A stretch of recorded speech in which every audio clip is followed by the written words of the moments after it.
Good afternoon, everybody. I want to welcome you all to this next meeting for our celebration of faculty careers. Very, very briefly, I want to tell you what it's about. So this is a program that we piloted last year and we started implementing this year to recognize our faculty who become full professors and to give them a chance to talk about their careers and share it with the audience, reflect on it, and actually plan for the next phase in their career. And so this is why it's titled Celebration of Faculty Careers. And so every full professor who has been a full professor for more than 7 years is supposed to have one of these colloquia once every 7 years. And so today we have the distinct pleasure of having Professor Mysore Dayananda in the School of Materials Engineering.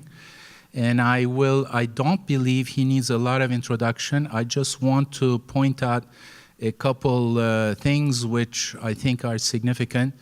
First, he did get his PhD at Purdue in 1965 and actually started as a faculty member in 1966. And he became a full professor in 1975. So that's been 7 years since then. And we're actually looking forward to hearing his thoughts and his presentation. Dave? Thank you very much, Dean Kokini. It's a wonderful opportunity for me to be here today as part of College of Engineering Faculty Careers Colloquium. You know, it's one of those privileges that normally comes to younger professors every 7 years, but I had to wait a very long time in order to get this opportunity. What I'd like to do today is to share a few thoughts in the context of my arrival at Purdue and how I got educated at Purdue and how I got involved to become a member of the faculty and how I stayed at Purdue more than what I thought I would and more than 5 decades. Having said that, it is a wonderful ride I had in the academic life at Purdue, and I'm extremely grateful for the opportunities I've had in the areas of education, discovery, and engagement. So I'd like to share a few scenes going back to 1958. And so I would like to tell you, it took me a long time to get here. I left Bombay in 1958 August. It took me 28 days of voyage by a slow boat called Cilicia. In those days, that was the fancy thing to do. And so it went from Bombay to Liverpool via Karachi, Aden, Suez Canal. At that time, Suez Canal, 1958, had been bombed by England and France, and evidently a lot of ships had been wrecked up in the Suez Canal. So we had to go through very deliberately and so slowly to pass through it. And then, if you don't believe me that I really traveled that one, I'm going to show you the real picture that was taken at that time by my eldest brother. He wanted to pacify me, and he gave me a big garland and a bouquet and said, hey, go, discover the universe.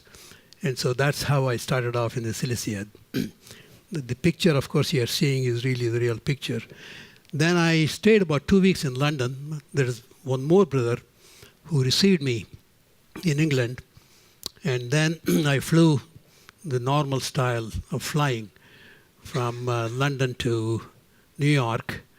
And the TWA, many of you may or may not remember, used to be a worldwide airlines. And in those days, the turboprop was a popular type of engines for the planes, transatlantic flights. Then I took a train, naturally from New York to Lafayette, and then arrived at the our classic railway station, which used to be on the 5th Street rather than where it is today. It has been moved to the new location that I'm showing you in the picture here. Now, to make sure that you really believe that I was part of this scene, I'm showing you the Chem and Met building, CMET. This was the real, let's say, building that used to look like what I'm showing you. I'm the guy who is standing right here. You may not see me very clearly, but that's me. I had a good hair, the set of hair, head, you can probably recognize it. And then, so I just want to make sure I keep pointing that fact that I looked different at that time. Now, the school went through a lot of changes. First of all, let me give you a little history here.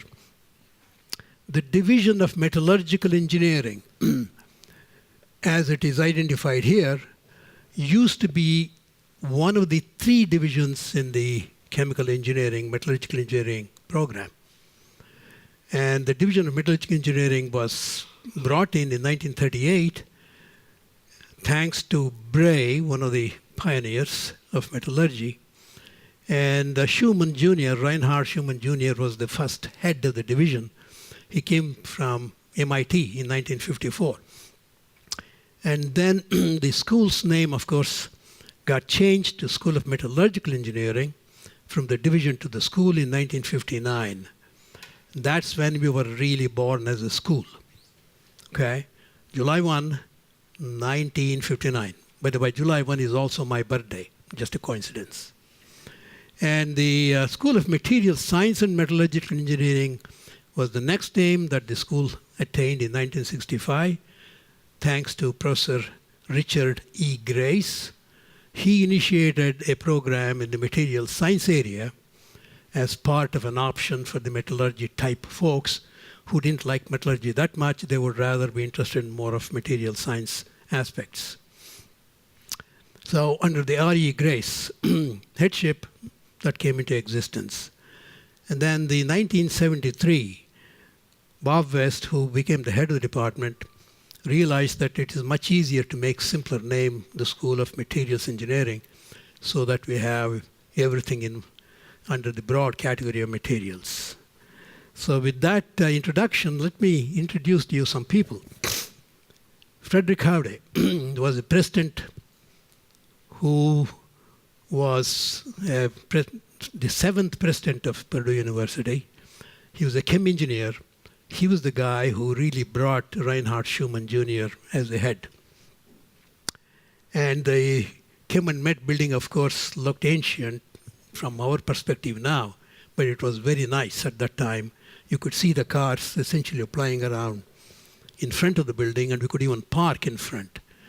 And the go-kart race used to be held right there, as you see in that area. That's where we used to hold the go-kart race. George Hawkins was the Dean of Engineering. And then John Bray, that I mentioned to you, was the second of Chemie and the further metallurgy program. And to him we owe a great debt of gratitude, because without him, the school would not have been as well known as it was then at that time. Reinhard Schumann Jr. had the philosophy of making sure that students who graduate in the metallurgy program had good background in thermokinetics and phase transformations.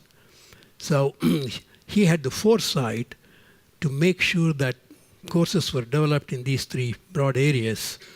And we essentially continued that trend for quite some time. And I'm going to trace some of the changes that we have made later on recently. Richard Grace, who became the second head in 1964, continued that tradition. Let's see. Now, I just want to indicate, I think I went over a little too fast here. I graduated in 1965 with a PhD, and I was ready to go conquer the world in the sense of finding a job. And GE Schenectady Research Laboratory offered me a job. And John Kahn was the one who interviewed me. Some of you may know who John Kahn may be. And I was ready to pack up and go and join the forces in Schenectady, GE. And one day, Reinhard Schumann and R.E. Grace walked into my lab and said, "Hey, why do you want to go work with John Kahn and others in GE? Why don't you stay on here and be on the faculty?" So I just want to let you know, folks, I did not apply for the job, but I got it. And then but that never would happen today, even if I dream it. So I just want to thank Professor Schumann and R.E. Grace, even though R.E. Grace is not here.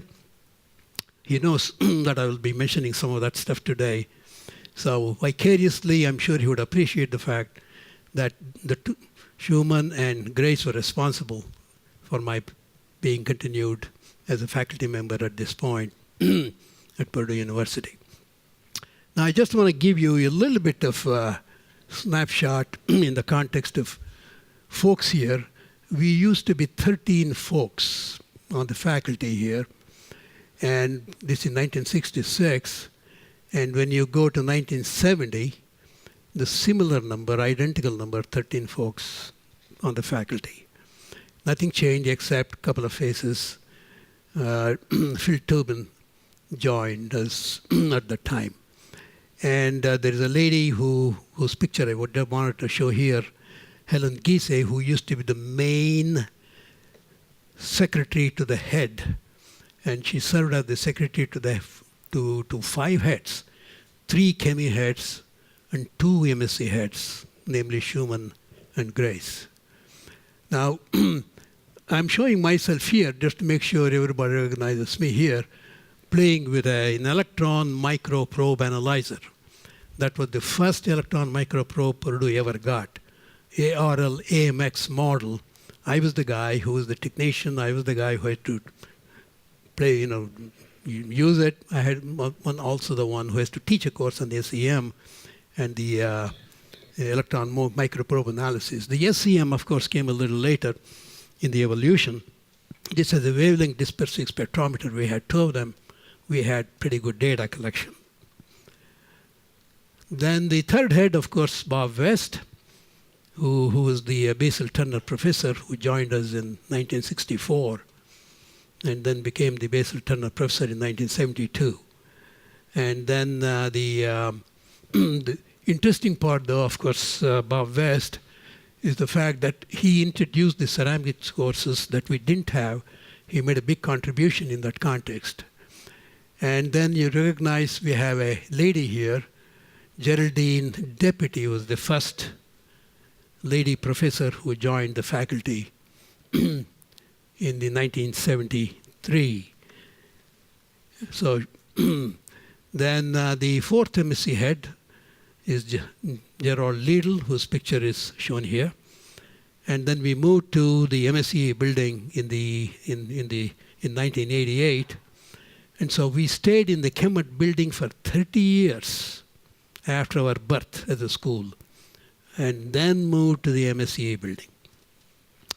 And I also would like to show the 4 heads meeting in the atrium of the MSCA building in the connection of a 50th celebration of the first set of graduates who graduated from our department or from our school in 1991.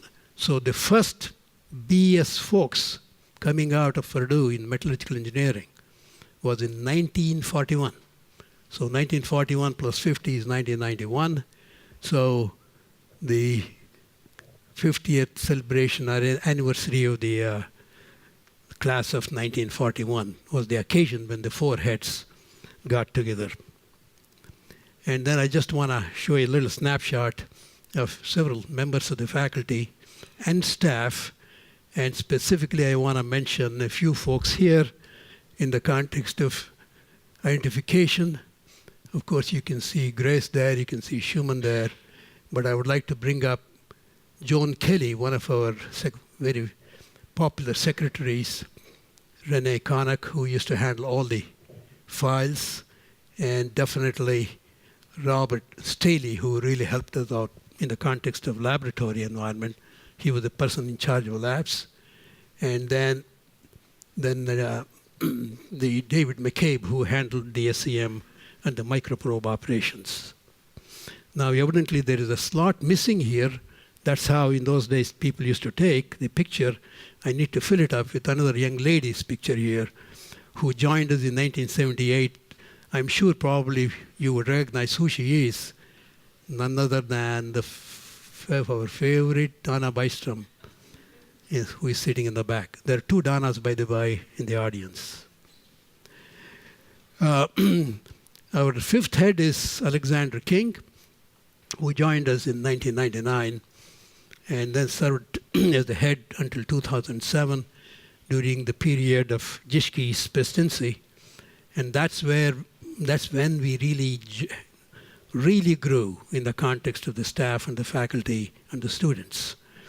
And of course, I don't want to belabor the story here too much in the present history. We moved to Arms Building in 2007 under the supervision of Donna, who is sitting there way at the back. She kept us very honest as we moved. And then the sixth embassy head is Keith Bowman, who served us for about 4 years. And then he went to IIT Chicago. And for 1 year, Elliot Slamovich was the interim head, whose picture I didn't want to show because he's here watching very carefully. And Dave Barr, of course, I wanted to show that he's much young as he is, in the context of the fact that he graduated in 91 from Purdue, and then 91 or 92, I forget, yeah. And so it's wonderful that our Purdue alum now is our current head. Now, one of the highlights of the 50th celebration of our school was done, of course, in 2009 in October. And I just want to show this picture partly because of the fact we do have very important people sitting here, Lidl, and you can see Kokini sitting here, and then our the provost, Tim, sitting there. So many of the distinguished people in the audience here were there too, and of course our dean was addressing the meeting. And we had quite a few alums who showed up at that meeting, and I just want to show you a snapshot. And again, one of the highlights of this one was the fact we had one gentleman who was 101 years old alum. And he came all the way from Ohio to attend. He was the first PhD from the School of Metallurgical Engineering in those days. His name was Morale. Okay, let's look at the enrollment in graduates. These numbers were provided to me by Vicki Klein. So if there are any, she's responsible for any additions or deletions in this. I just want to make sure to illustrate the fact that undergraduate enrollment was about 67 in 59-60, and now we are around 146. Graduate enrollment from 21 to 90, and the bachelor's degrees, of course, has appreciably increased, nearly fourfold, and the number of MS and PhDs, of course, is essentially going up likewise. And so that's definitely a great improvement and great growth process. Now we do have approximately 1,900 BS, 450 masters, and 250 PhDs that have come out of the School of Metallurgical Engineering. Now, I just want to pay due adulation to the meticulous MSA team currently in charge. They are the people who really keep track of all the details, including the details that now I'm sharing with you. Vicki Klein, of course, undergraduates and graduate files. She has all the records. Be nice to her and make sure you speak to her nicely, because she has control of the grades. And Patty Finney, of course, she controls all the incoming grad students. Robin Jakes, of course, she's the one who really keeps track of all the money coming in. And she also knows how to give gifts, so be nice to her too. Dana Bystrom has trained nearly 4 heads in her career, maybe I should say 5. And then so she's still as strong as she has been in 1978 in her control of people. And Lisa Stacy, who could not be here, but she's the one who controls the entry area with a big smile. So now I just want to conclude with some acknowledgments of the first part of my talk. I really think materials engineers really are really fantastic folks. They really seek knowledge in the world of materials, cover all scales, infinitely small to infinite large, and with all kinds of possibilities. So I essentially I would like to give all the students a good show of hands. I just want to, come on, give yourself hands. Yeah, yeah.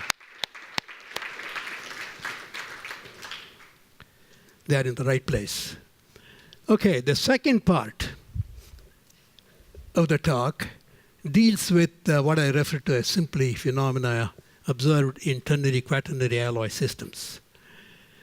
Now, multi-component systems in general can contain 3 components, 4 components, 5, 6, 7, whatever. And metallurgical engineers evidently make alloys with many, many different number of elements. So the thing is this, there are a lot of interesting phenomena and observations I would like to share with you today. Now, there is a phenomenon called the uphill diffusion, meaning a component can go up its own concentration gradient. And before I show you some examples, what I like to do is to acknowledge the contributions of several PhD students and several master students who have helped me to gain the information and the data that I'm going to show you, and some pictures as well that I show you. And the systems that we have looked at is appreciably large, starting from silver-based, copper-based, iron-based, moly-based, nickel, the various elements, including the uranium, plutonium, nuclear fuels. And we have worked on the Macrolli coatings, the real IFR fuels in the Argonne National Laboratory in Idaho, and then the alclad systems, and recently, of course, dealing with some oxidation studies. The thing is this, if I look at a simple diffusion system, I stick 2 alloys together to make a so-called diffusion couple.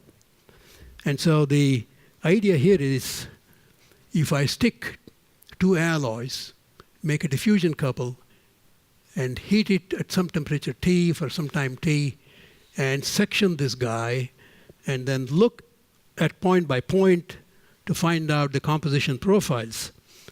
Schematically, the profiles look very similar to what I have shown here. Component 1 downhill, component 2 downhill, and component 3 the opposite direction downhill. So these are the type of flows, mass transfer, that normally we are used to. But in ternary systems, this is not the normal. You can end up with a hump. So this hump suddenly asks you a question. Hey, why did this hump show up for component 1 and not so for 2 and 3? So which way the flux is going? Which way the component 1 is moving? Left to right or right to left in the hump area? And we didn't know the answer in the mid-70s. And so we had to discover a new approach because we cannot apply Fick's law indiscriminately here because we have no idea what the diffusion data is. And so we had to really understand this problem. And to do this, we look at what we call the diffusion path idea. We essentially plot concentrations on a ternary triangle, 1, 2, 3, and any point in the ternary triangle, if you drop the normal to the sites, you essentially have some of those sites add up to the individual side of a triangle. And so there's a composition scheme so that the composition variations along the diffusion path is plotted that way. Now, idea is, what if I look at a profile and integrate directly using the continuity equation given by here, gradient of flux is negative of gradient of c with respect to time, but I can transfer this into a format where the velocity of concentration level times the gradient comes in.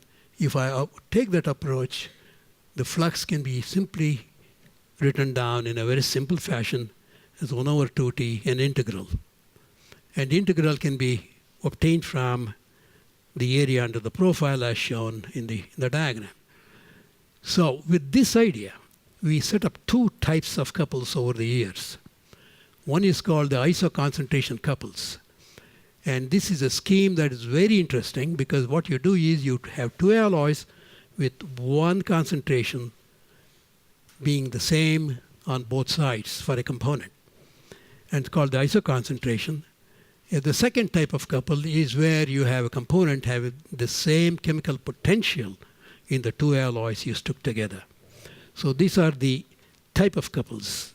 If I set up the isoconcentration couple, the Ci minus Ci plus are the two values. On either side, they are almost similar.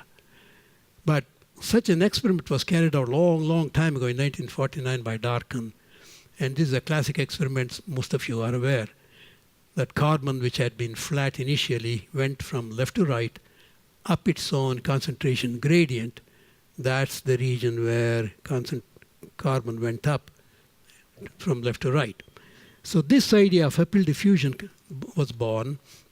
Now this is fairly commonly observed in ternary systems. Here I have given you an example where nickel, for example, is going from right to left up its own concentration gradient in that region in the copper-nickel zinc system. And that's the region where it goes uphill. So now, the idea of uphill diffusion can be simply shown in this schematic, in this cartoon, where atoms really are moving up its own concentration gradient down the hill of another component, J, which is going from right to left, because of the interaction of J and I. We simply state this idea in a very simple way. The reason why component I is going up its own concentration gradient because the component I doesn't like J. To that degree, if two people don't like each other pretty badly, they simply move apart, move forward from each other in a hurry. And that's really the information provided here. But now, go to the other type of couple. If I have got isoactivity couple, you really have similar thermodynamic potential for component I. And the question is, which way will the component I interdiffuse, left or right? And which can a component interdiffuse up its own activity gradient? These are the questions we wanted to answer. And to do this, we went to copper-nickel zinc system.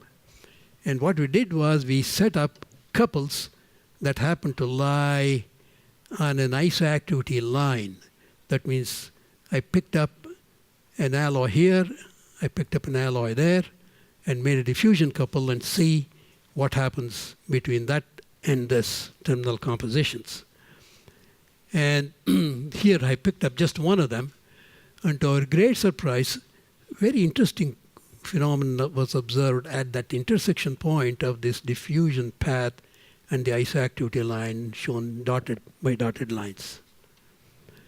And what really was observed was this type of hump for the nickel profile in the case of copper-nickel zinc. And so now I'm showing you a schematic where you have got a hill, and then the atoms go uphill in certain areas to the left of the hill, and the atoms go down to the right, down the hill, with flux being zero in between at some point. And So the fluxes are positive and negative, and the flux being zero, there is a change in the direction of flux, and we refer to this as a zero flux plane. So a zero flux plane is a phenomenon observed in multi-component systems. Doesn't matter which system you pick, you can create a zero flux plane. And all you need to do is to pick two alloys with activity or thermodynamic potential of one of the components being the same. You, lo and behold, you're going to set up this phenomenon. And the idea here is this implies a component can go up its own activity gradient, which may look a little funny, but that is true in multi-component systems.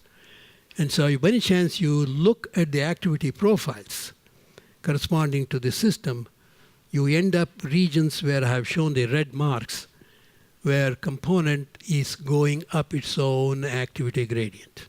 So there are two regions in this particular system where a component can interdiffuse up its own activity gradient. That can happen in multi-component systems. So that's an important conclusion. And here I have simply shown the individual the flux profiles for the various components. And then you have a zero flux plane here, positive flux on one side, and negative flux on the other side.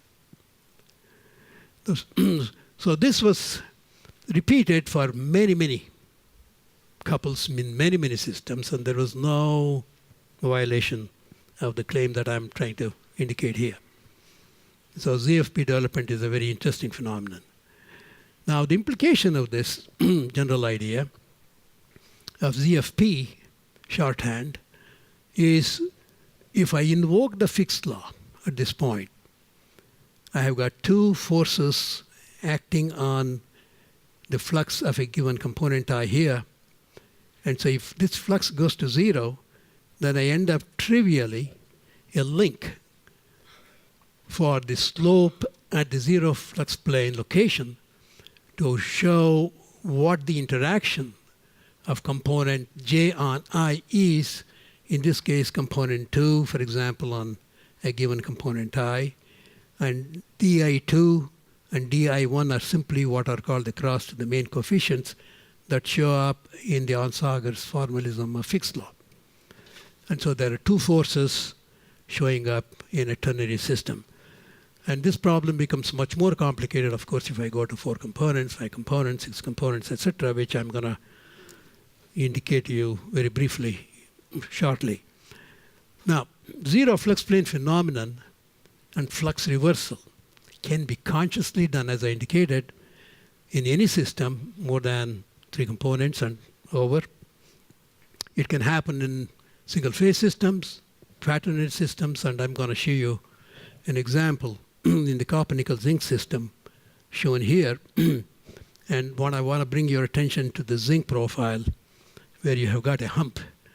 And if you convert that little hump into the flux profiles here, and you can see the zinc going through a zero flux plane at a region and show change in direction from positive to negative. So it's a fairly common, as I indicated, and in this case, not only, the zinc shows, but also the copper as well shows the phenomenon of ZFP. In multi-phase systems, this is where the industry people need to be worried about. It's simply joining two alloys or any two materials and hope that everything is going from left to right or right to left. No, it doesn't do that. And you can have even flux reversals at interfaces. And so I'm going to show you an example here.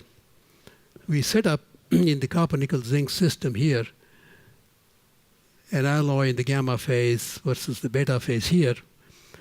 Two of them, beta 1 and beta 8. And then if you look at the profiles for the nickel here, you can see in the context of nickel there is a hump there.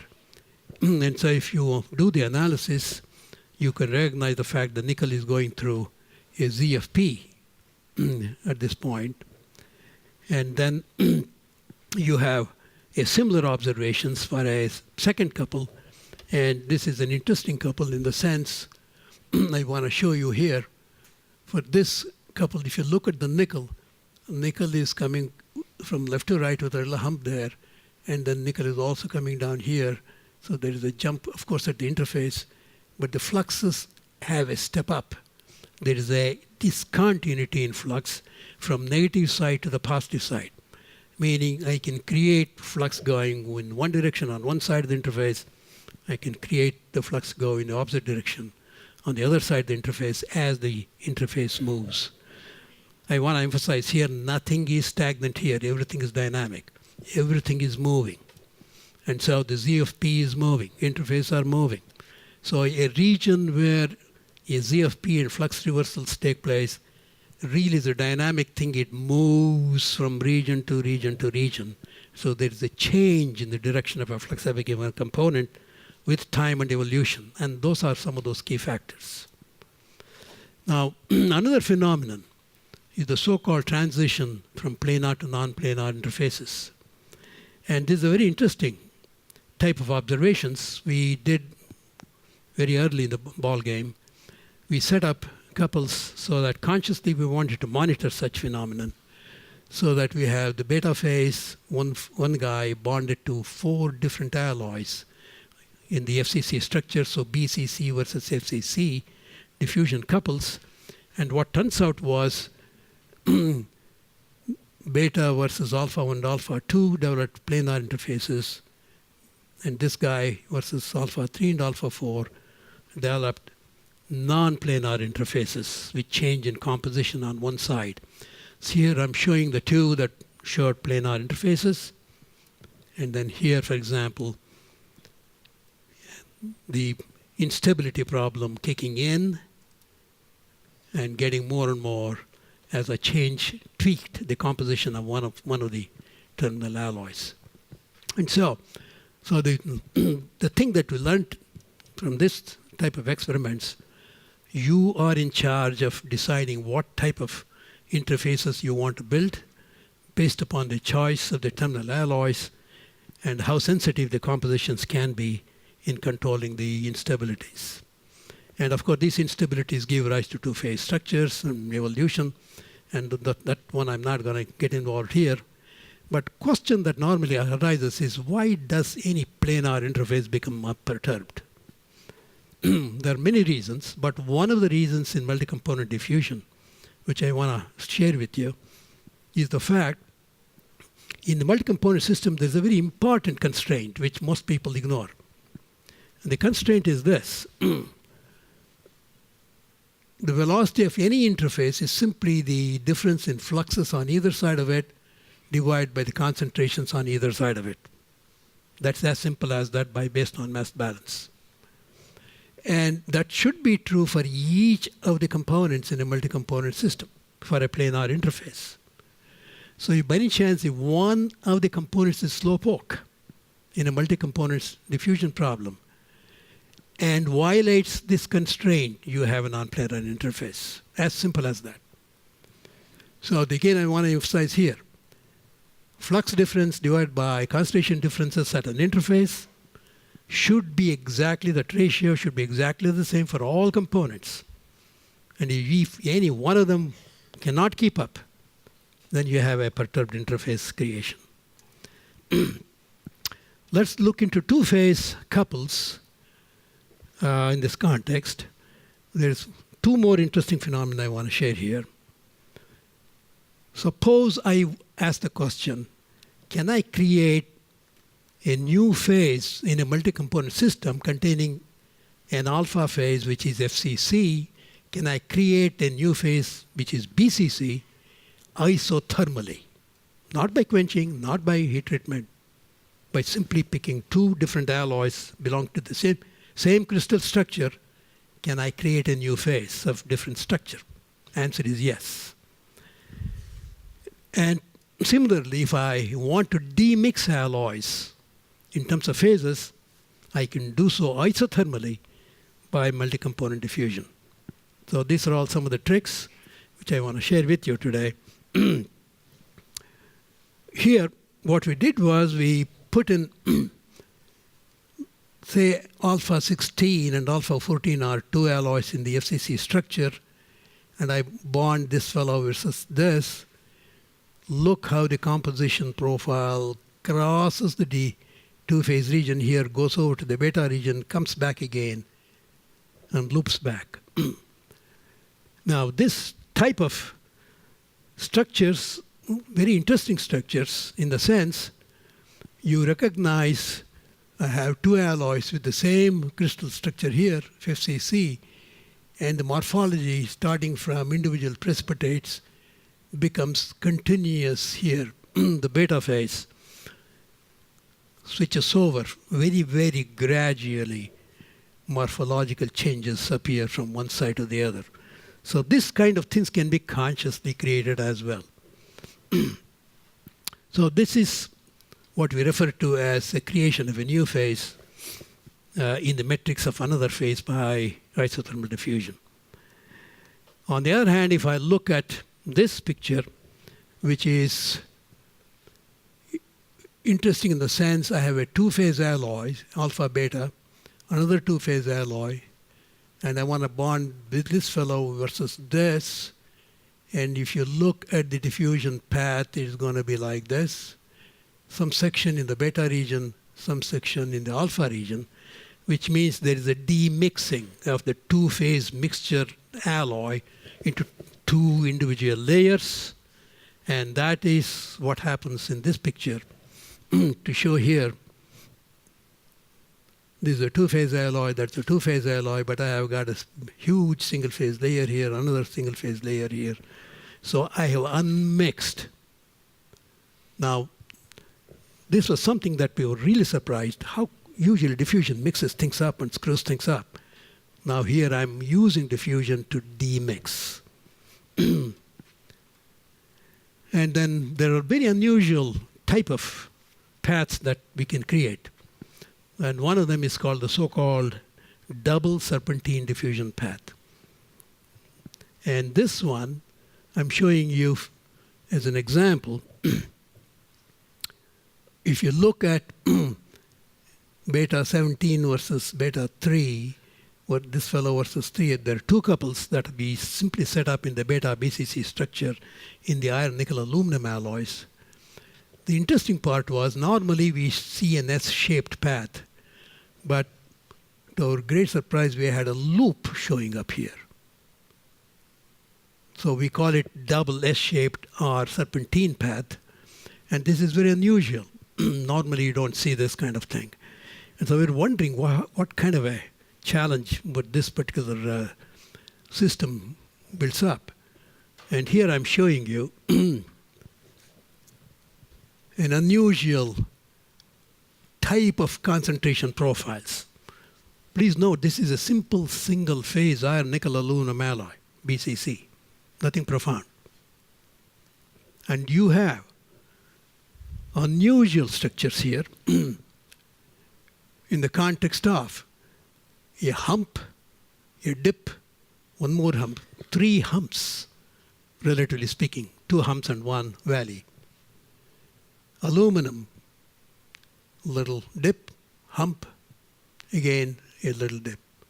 And here there's a little dip and there's a hump. So when you look at this, you have all the phenomena that I mentioned to you are part of this. So you have uphill diffusion exhibited by all components. You have, the reason is you can see uphill diffusion in the region here, that region, there are two regions. Here uphill diffusion of aluminum is going from left to right and right to left, and here from there to there. Because we know which direction or the fluxes are for each component. And zero flux planes also are developed for iron and aluminum. So it is an extremely illustrative of all the phenomena that I mentioned to you in the context of iron nickel aluminum. So those people who work with the iron nickel aluminum, watch out. Don't expect fluxes to go from left to right, right to left. Please don't. And so at this point, we were challenged with the idea of worrying about the interdiffusion coefficients. How do we measure and how do we link? And so we provided or determined what is called the multi-deflex program. This is a program available for anybody to download from my website. By the way, all this was funded by NSF in terms of research funding. And I want to bring up here two facts to your attention. If you look at the main coefficients, like the D-NiNi and D-aluminum, etc., they're all positive numbers. But look at this D-aluminum nickel and D-nickel aluminum. This cross coefficient, all it simply says, aluminum affected by nickel gradient is such that it is drawn backwards with a negative number. This fellow implies aluminum would rather stay with the nickel rather than go forward. So that's what it means. A negative diffusion coefficient simply means interaction is such that a component would rather not part company, it would rather stay where the other guy is. And actually it can even pull back based upon the thermodynamic calculations. Now, to calculate, one other thing I want to share here. Even though this specific profiles are so complicated, there's beautiful constraint in multi-component system. I can convert this complication into such that I will show if you plot partial of Ji with respect to Ci for each component, they all stack up exactly along a straight line. And so if by any chance somebody gives me some data or some distribution profiles, I can very quickly ascertain whether it is nonsense or whether it is real, very quickly. So in multi-component system, doesn't matter how many components you have. In a simple solid-solid couple, all things can be made to follow a particular straight line as a consistency check. Now I'm going to share with you in the next few minutes how to calculate diffusion data, because this is where really the application comes in. The fact that we have a complicated extended fixed law with n-1 squared coefficients in an n-component system, the multi-deflex program helps us to evaluate. And the approach we took is this. Take the Onsager's extended fixed law and then multiply the flux equation simply by x minus x naught raised to the n, where n can be 1, 0, 2, 3, 4, whatever the number is. So you end up with moments of flux. And set up new equations. So you can set up as many equations as you need for the number of components you have. And this simple trick enables me to evaluate these integrals very easily. I know how to get this guy experimentally, and so I can calculate the unknowns as long as I set up the number of equations needed. And so here's n equal to 0 situation, I have the top equation. And if n equals 1, I have this equation. So I see these two equations involving dij3s. These are the coefficients, diffusion coefficients. They can be determined over any given range in a diffusion zone in a multi-component system. So doing that, we can apply, for example, to this specific example that I have got here. Even though there is a zero flux plane, I can evaluate dij's very quickly over any range in the diffusion zone. Here I have given you 2 ranges. I just happen to pick 2 ranges. I can pick 3 ranges, 5 ranges, pick any section I want and obtain my dij's. Okay. And so this idea can be extended to a quaternary diffusion couple, for example, where I need 9 diffusion data. So just to refresh your memory, those of you who are in my course, in binary diffusion couple, you need 1 diffusion coefficient. For a ternary, I need 4 coefficients. For quaternary, I need 9 coefficients. So n minus 1 square number, it's very hard to get, but my program will let you do that. So if I go to quaternary, I need to set up 9 equations in 9 Dij4s, 4 meaning the quaternary. And so I simply don't want to bore you with the details here, except to show I really gi dx integral, gi x minus x naught, gi x minus naught squared.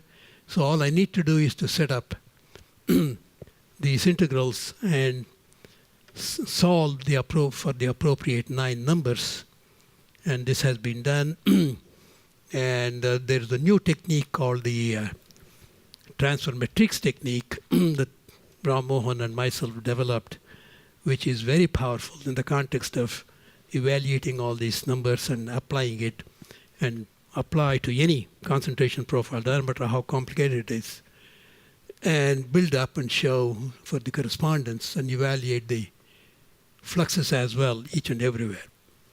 And so this application allows you to build up your matrices of coefficients, as indicated here, 9 coefficients, as a pairwise interaction information obtainable. And the experimental data points are shown by points, and the evaluated curves through the program shown as continuous lines. And there are beautiful constraints in any multi-component system study. I have listed here a few constraints, and we need to make sure we understand these constraints and apply it not only in the context of relative relation at any given section in the diffusion zone, and if I use yi as a relative concentration variable, I can set up many, many other constraints. There are ups and maximums and minima in profiles. There are a lot of constraints there as well. And these constraints allow me to appreciate the beauty. There's tremendous beauty in multi-component diffusion. And I want to show you how beautiful that is. I have really plotted the 3 concentration profiles in the relative concentration variable as a difference. And I can beat this particular figure in the sense there is interlink, and all essentially are consistent with each other. And there's a lot of meaning in the context of how their hearts either straight up, straight down. So there's much more meaning. So at this point, I would like to conclude with the summary to indicate to you, look, the uphill diffusion, zero flux plane, flux reversals phenomena are fairly routinely observed in multi-component systems, both single-phase, multi-phase, and the morphologies can be monitored with controlled couples. New phases can be created other than the ones that you use in setting up a diffusion couple. Demixing of alloys can be carried out, and diffusion analysis can be carried out with the multi-difflux program. So now you may ask the question, what do I want to do? And so right now I'm in the process of putting some of these ideas, and I think there may be somebody down the road may be benefited to get some of these. And so I hope to be writing this book, and of course many of my colleagues have been bugging me to write it, and have been a little slow on that, but I will. And hopefully in the next couple of years it should be out. And in the meantime, I'd like to thank everybody for a great run I had in this university, of course, more than 5 decades, and specifically a lifetime of learning, discovery, and engagement. Thank you very, very much.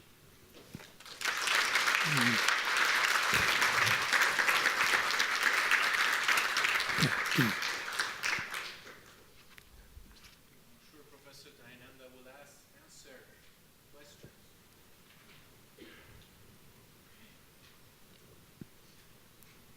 You, Are these phenomena limited to substitutional alloys or okay, these phenomena are not limited to any specific system, whether it is crystal structure, has no limitation in the sense, all it calls for two driving forces.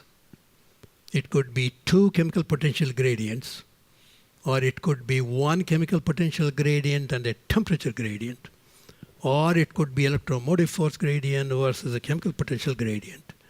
As a matter of fact, in the program that I was connected with the IFR, Fuels Integrated Fast Reactor Programs, we discovered pill diffusion, zero flux planes in the uranium, zirconium, plutonium fuels under a temperature gradient.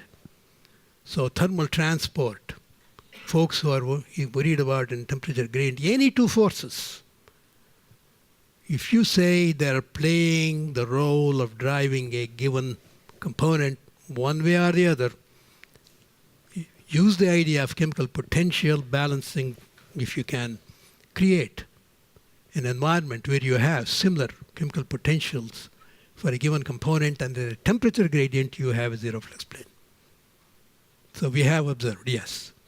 As a matter of fact, zirconium loves to get away from uranium in the uranium, plutonium, zirconium fuel, but it likes plutonium. So zirconium plays a very important role in creating uphill diffusion and zero flux planes in the fuels. Recently, to clarify furthermore, Rodney Trice and Trumbull, of course, worked on some oxidation sulfidation studies in the CMSX4 type of superalloy. And to our great surprise, there is uphill diffusion phenomenon observed in the oxides of cobalt and nickel. Cobalt goes uphill in the oxide, in the mixed cobalt-nickel oxides. Am I right, Professor Trumbull?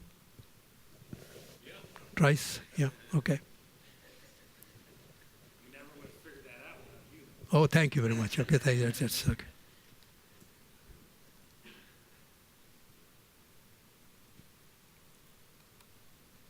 We have to make it a requirement that students get to ask a question. Yes. Can you extend these multi-component ideas to diffusion in liquids? Yes, of course. As a matter of fact, you can extend this into gases and liquids. There used to be a chemist called Miller. And I go back 30 years, or 20, 25 years. And so he worried about toluene, butadiene, and a few other organic stuff.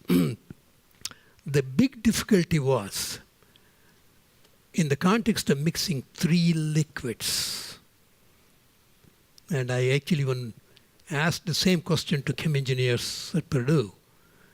The difficulty really is how do you control liquids, a mixture of two liquids and another third liquid.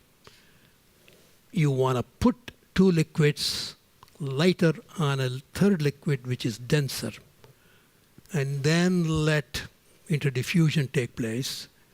And if you could do that carefully, how do you freeze that guy after a certain time of mixing and then analyze? That was the big problem. And Miller did try. And like in that particular system, we really did not see any uphill diffusion or zero flux planes based upon what he did. But in principle, if you can come up with some scheme, if one could control somehow the stability of that particular mixture to start with and then monitor it after a certain time.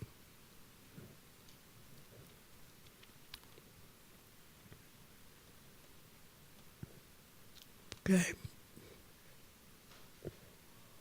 you. Let's thank Professor Dayananda one more time. Thank you.